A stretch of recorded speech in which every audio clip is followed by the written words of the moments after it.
Basically, we start when the festival ends.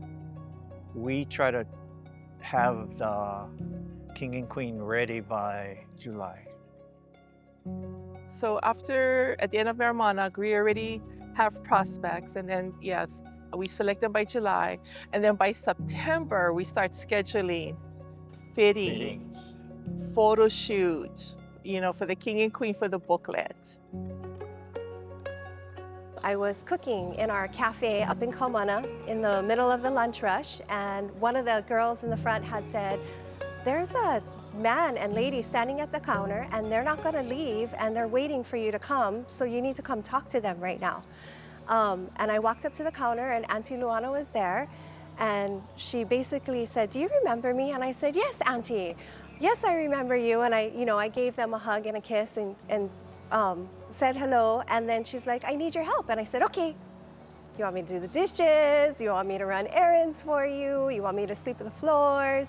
And she basically said, "No, I want you to be the Merrie Monarch Queen for 2025. And I was in shock and humbled and very, very thankful and appreciative, and just, it took me a moment, it took me a moment, and I had to collect myself, and then very, very thankful. So that's my story. I'm like, "Okay, what's the news?" And she goes, "I am the 2025 Merrie Monarch Queen." And I was like, "Are you serious?" And she's like, "Yup." I'm like, "Oh, okay."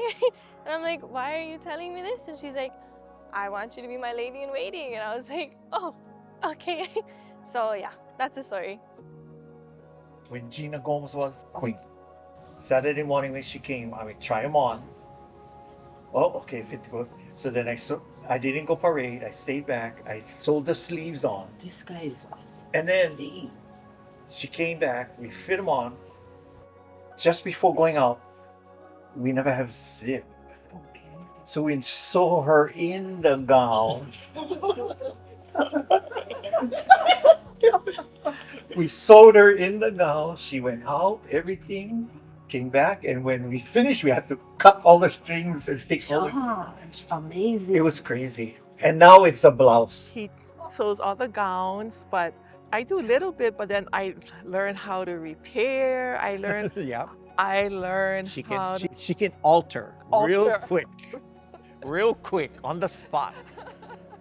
We have done things when the court is standing in line back there. we're behind there and we're still working before they come on the stage. He always taught me presentation is everything. Yes. You know. That was from Uncle George.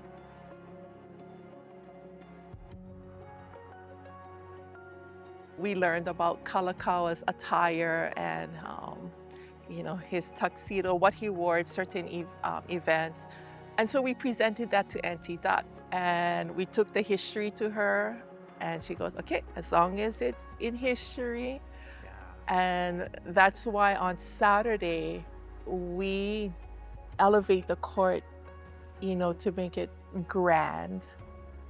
Yeah. As if it was a special occasion special or night. event that Yeah. Kalakaʻa and Keala was attending. It's a legacy that Auntie Dot put together that we want to make sure that when we go, it's passed on. Yeah. So what we learned, like she said, we have to teach. Merrie Monarch is a way where we get to perpetuate culture, and we get to connect the past with the present, and then our future generations get to come back and take a look at everything that we've presented. We're actively participating. We're actively passing down our knowledge. We are passing the ike from one generation to the next generation.